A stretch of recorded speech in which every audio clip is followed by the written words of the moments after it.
custom, but before I do, I have to show you the case back because in my opinion, it is the most wicked of all of the logos that Invicta has ever created. It's absolutely my favorite. Do we have a name? I don't know the story behind it. People ask me that all the time. I know that sometimes we call it the skull wearing a sombrero, a sombrero, a sombrero, a sombrero.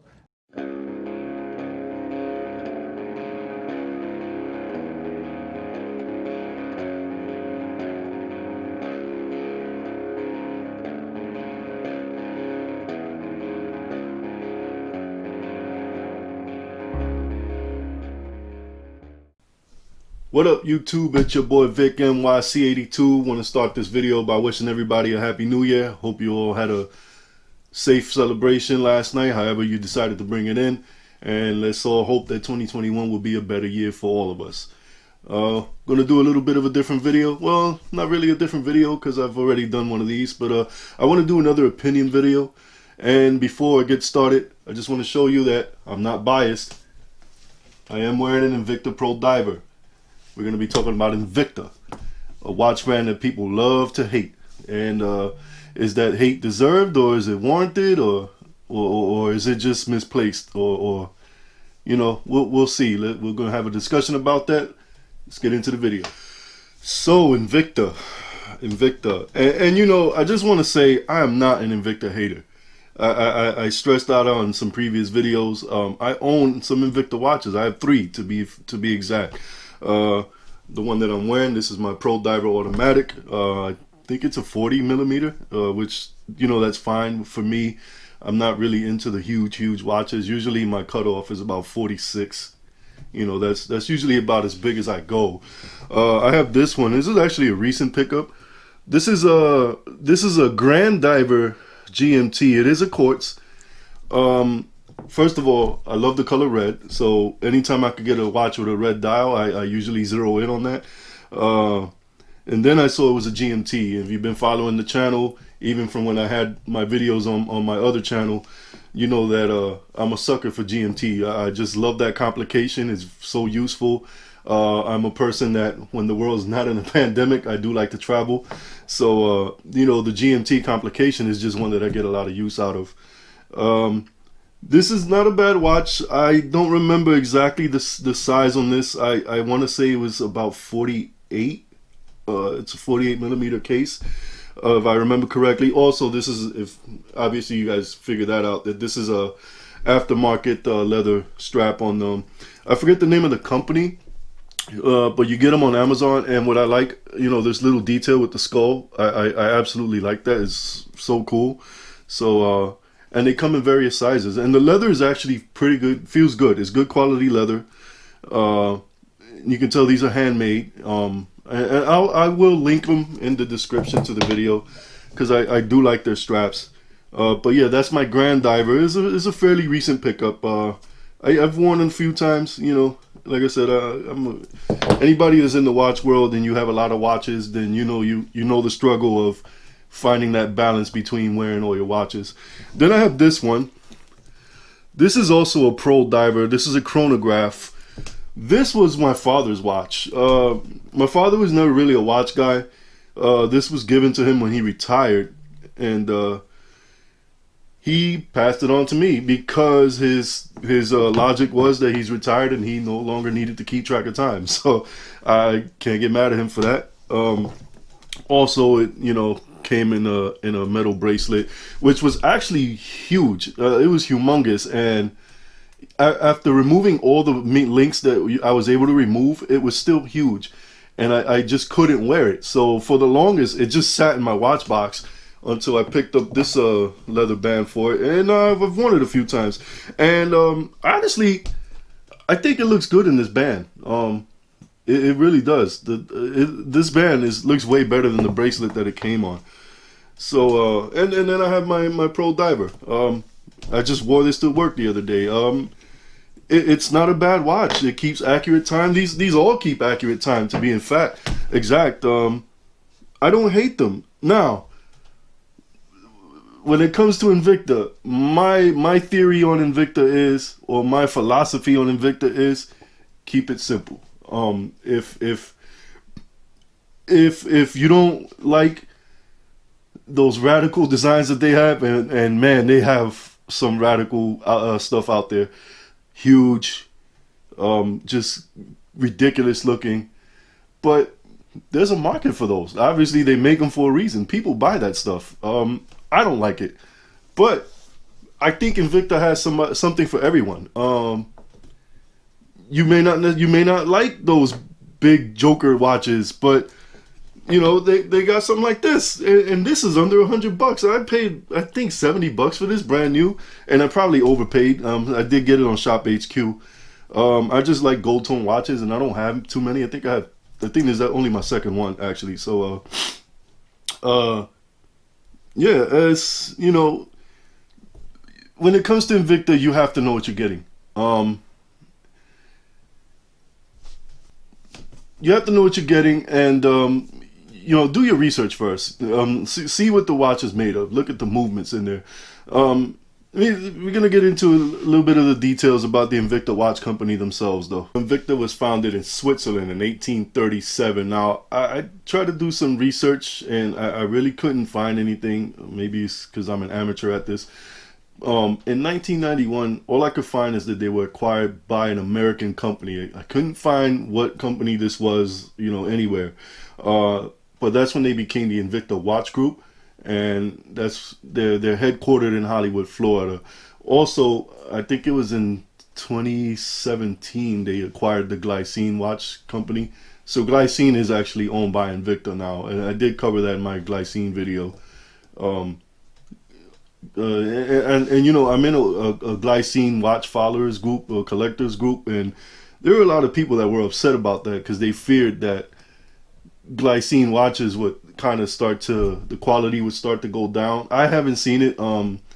But I have noticed some of the marketing practices that Invicta uses in the Glycine watches, and well, I'll show you here.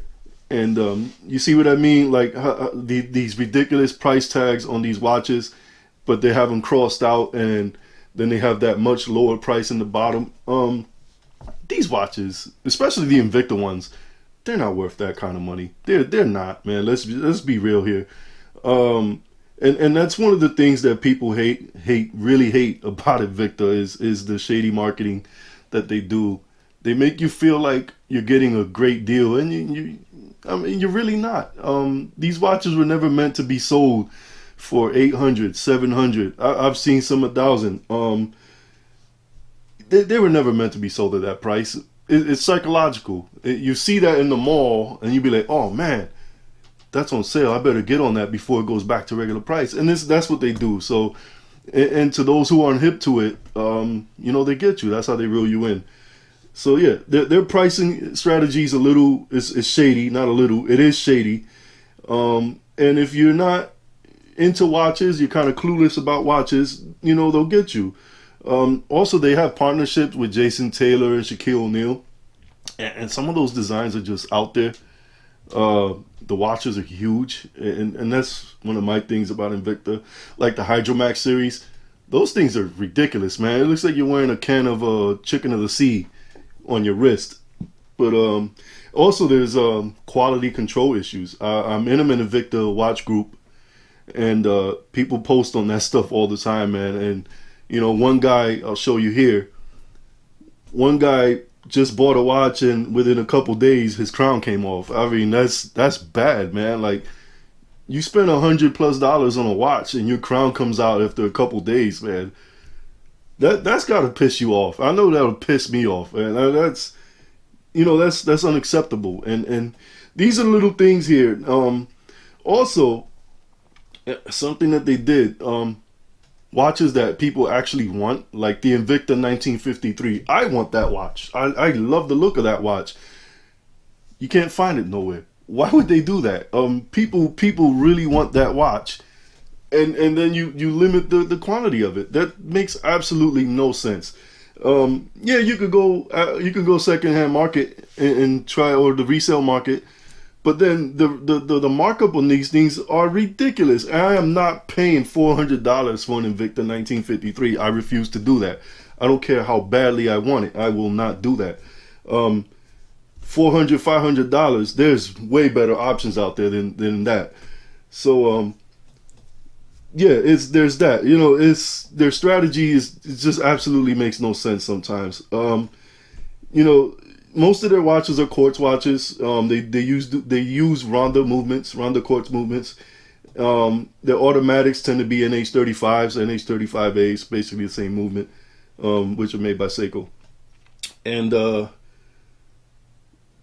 another thing I found on Invicta, and this you know, I was just browsing on the actual Invicta store's website, are inaccuracies.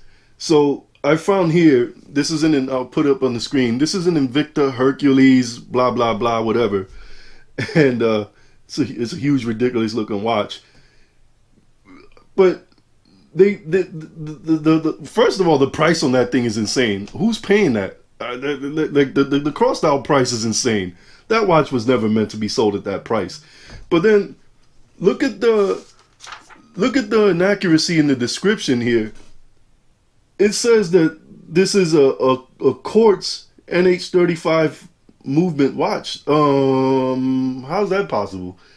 Last I checked, the NH35A is an automatic movement. So it's either a quartz or it's an automatic. Which one is it? And that goes back to something that I know, like, you ever watch one of the Shop HQ videos when they're trying to push these watches on people?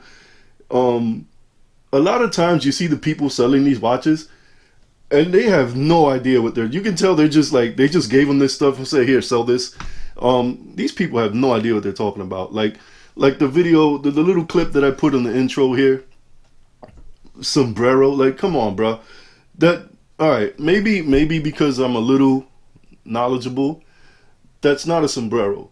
That is a skull and a Dixie cup. A Dixie cup is a hat that's worn by sailors in the Navy.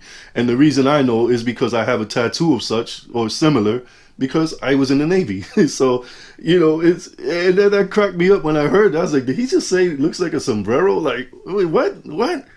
You know, but how are you going to push a product and you don't know anything about that product? Does that make any sense to you? I don't know. It makes absolutely no sense to me. So, you know, and that goes back to their strategy. Is what are y'all doing? I guess to people who are a little more knowledgeable in the watch world or about watches, this is just like a clown show. Like, what is this? But, you know, there's a market for them because they're still in business. I would like to see what their sales are, actually, because I know if you go on Facebook, there's several Invicta watch groups on Facebook. There's thousands of people in these groups, so they're making money. You know, they're not having a problem staying afloat. They're making money, so you know, people like them. Do I like them? I'm neutral. I don't hate them. I think they're okay. I do think they have something to offer for everyone if you look hard enough. But they might not be your cup of tea. Like for me, like I said, when it comes to Invicta, I keep it simple. I stay to the Pro Divers and the Grand Diver, which the Grand Diver is not a bad watch. And I stick to that. And I'm happy with that. If you like a watch that looks like the Joker, hey, man, do you. It's your money. So are they bad watches? I think that depends on what your tastes are. Like I said, I don't think they're bad. I would say do your research. Do your research. Know what you're buying with Invicta. Like I said, you can't buy a quartz NH35A watch. What is that? What even is that? You know. So you know that's gonna be it, guys. This was my rant, my opinion videos. Like I said, these are my personal opinions. I don't expect you to agree with me. I may not necessarily agree with you. But, you know, get in the comments. Let me know. How do you feel about Invicta? All comments are welcome, negative, positive. I don't take negative comments personal. The way I see it, it's all criticism is constructive. So if you like the video, guys, hit that like button, share, subscribe, and I'll see you on the next one. Peace. And Happy New Year. Hey YouTube, it's your boy Vic NYC82. If you like my videos, please like, subscribe, and don't forget to hit that little warning bell so you know every time I put a new video up. Peace.